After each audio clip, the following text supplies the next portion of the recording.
नमस्कार दोस्तों, स्वागत है आप सभी का केडी क्लासेज इंडिया में।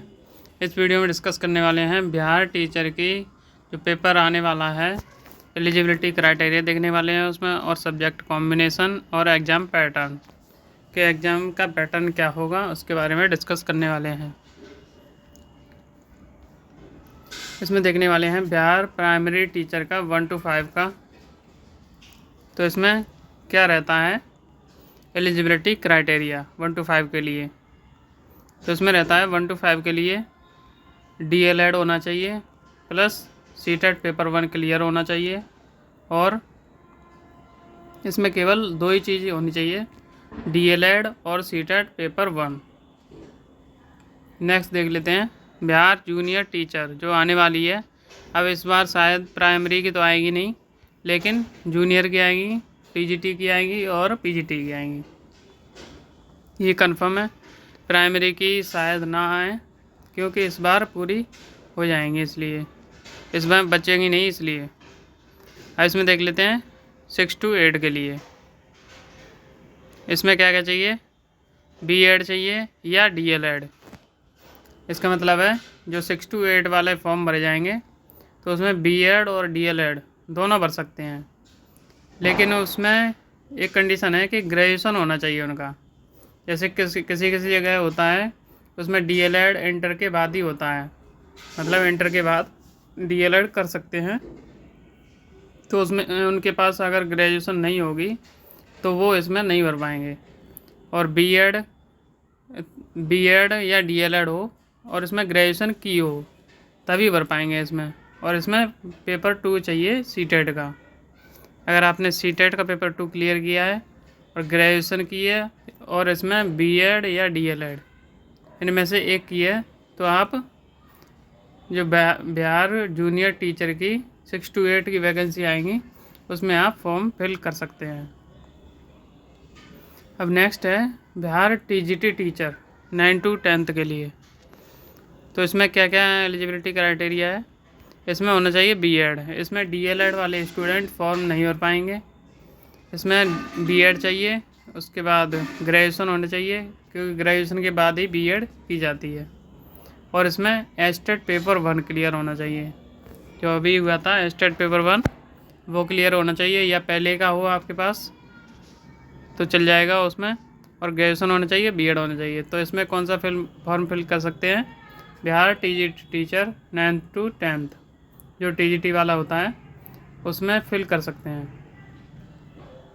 अब इसमें बिहार PGT टीचर के लिए जो 11th और 12th के लिए होता है, तो इसमें क्या क्या क्वालिफ़िकेशन होना चाहिए, इसमें B.Ed होना चाहिए और इसमें पोस्ट ग्रेजुएशन होना चाहिए और एस्टेट पेपर 2 क्लियर होना चाहिए आपका। और जिस सब्जेक्ट से आपने पोस्ट ग्रेजुएशन की है उसी में एस्टेट पेपर 2 क्लियर होना चाहिए और उसी से भरा जाएगा ये फॉर्म, उसी सब्जेक्ट से, अलग सब्जेक्ट नहीं होना चाहिए। B.Ed किसी भी सब्जेक्ट से हो, लेकिन पोस्ट ग्रेजुएशन जिस सब्जेक्ट में होगी उसी सब्जेक्ट से एस्टेट पेपर 2 क्वालिफाइड होना चाहिए, तभी भर पाएगा फॉर्म आपका PGT में। तो ये तो देख ली एलिजिबिलिटी क्राइटेरिया। अब इसमें देख लेते हैं 6 to 8 के लिए टीचर में इसमें कौन से टीचर बन सकते हैं। तो इसमें 3 तरह के टीचर बन सकते हैं, maths and science teacher, SST के टीचर बन सकते हैं और लैंग्वेज वाले टीचर। तो इसमें मैथ एंड साइंस के लिए क्या क्वालिफ़िकेशन होना चाहिए, SST के लिए क्वालिफ़िकेशन क्या होगी और लैंग्वेज वाले के लिए क्या होगी, ये देख लेते हैं।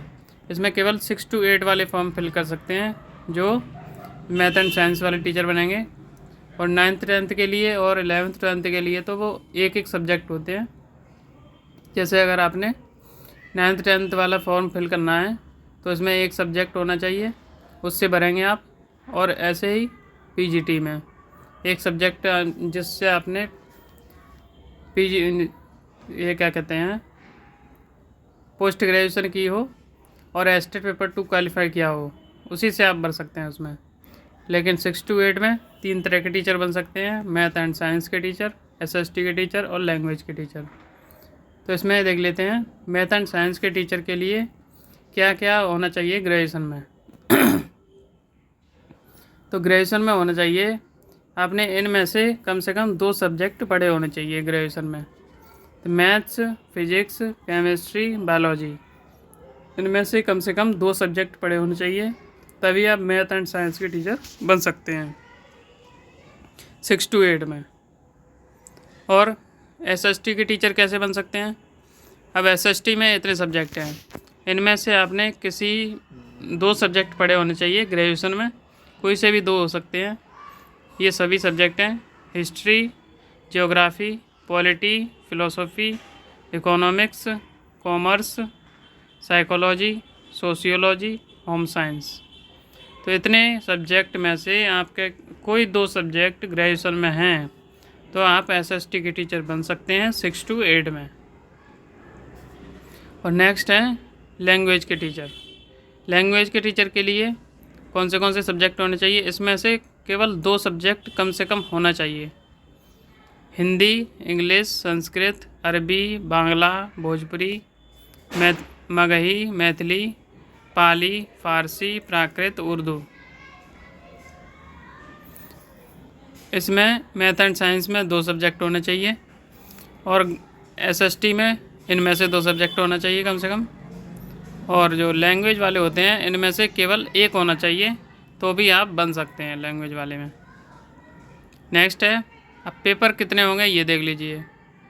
पेपर होते हैं 2, लैंग्वेज का पेपर होता है और मेन पेपर होता है एक, जिसकी कट ऑफ बनती है।